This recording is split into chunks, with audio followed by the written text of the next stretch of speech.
ಬನ್ನೀಗ ನೋಡೋಣ ಈ ದಿನದ ಗೋಲ್ಡ್ ರೇಟ್. ದೇಶದಲ್ಲಿ ಚಿನ್ನ ಮತ್ತು ಬೆಳ್ಳಿ ಬೆಲೆ ಏರಿಕೆಯಾಗಿದೆ. ಕಳೆದ ಕೆಲವು ದಿನಗಳಿಂದ ಚಿನ್ನದ ಬೆಲೆಗಳು ನಿರಂತರವಾಗಿ ಏರಿಕೆಯಾಗುತ್ತಿರುವುದು ಗಮನಾರ್ಹವಾಗಿದೆ. ಇತ್ತೀಚೆಗೆ ಯುದ್ಧದ ಪರಿಸ್ಥಿತಿಯಿಂದಾಗಿ ಕಚ್ಚಾ ತೈಲದ ಬೆಲೆಗಳು ಗಣನೀಯವಾಗಿ ಏರಿಕೆಯಾಗುತ್ತಿವೆ. ಚಿನ್ನದ ಬೆಲೆಗಳು ಕುಸಿಯುತ್ತವೆ.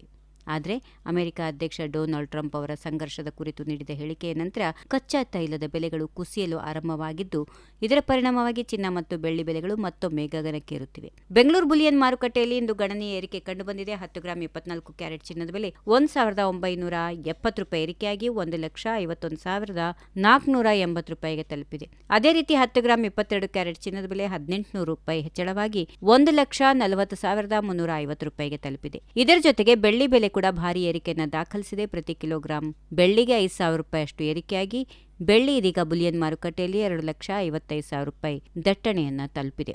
ಅಂತಾರಾಷ್ಟ್ರೀಯ ಮಾರುಕಟ್ಟೆಯಲ್ಲಿನ ಸಕಾರಾತ್ಮಕ ಚಲನೆಗಳು ಹಾಗೂ ರೂಪಾಯಿ ಮೌಲ್ಯ ಕುಸಿತವು ದೇಶೀಯ ಚಿನ್ನದ ದರಗಳ ಮೇಲೆ ನೇರ ಪರಿಣಾಮ ಬೀರಿದೆ. ಸ್ಥಳೀಯ ಮಟ್ಟದಲ್ಲಿ ಬೇಡಿಕೆ ಮತ್ತು ಪೂರೈಕೆ ಸ್ಥಿತಿ, ರಾಜ್ಯ ಸರ್ಕಾರಗಳು ವಿಧಿಸುವ ತೆರಿಗೆಗಳು ಹಾಗೂ ಇತರ ಶುಲ್ಕಗಳು ಇವೆಲ್ಲದರ ಕಾರಣದಿಂದಾಗಿ ಚಿನ್ನ ಮತ್ತು ಬೆಳ್ಳಿ ದರಗಳು ಕಾಲಾನುಕೂಲವಾಗಿ ಬದಲಾಗುತ್ತವೆ. ಈ ಕಾರಣದಿಂದಲೇ ದೇಶೀಯ ವಿವಿಧ ನಗರಗಳಲ್ಲಿ ದರಗಳಲ್ಲಿ ಸ್ವಲ್ಪ ವ್ಯತ್ಯಾಸ ಕಂಡುಬರುತ್ತದೆ. ಈ ವಿಡಿಯೋ ನಿಮಗೆ ಇಷ್ಟವಾದಲ್ಲಿ ಲೈಕ್ ಮಾಡಿ, ಶೇರ್ ಮಾಡಿ, ಸಬ್ಸ್ಕ್ರೈಬ್ ಮಾಡಿ.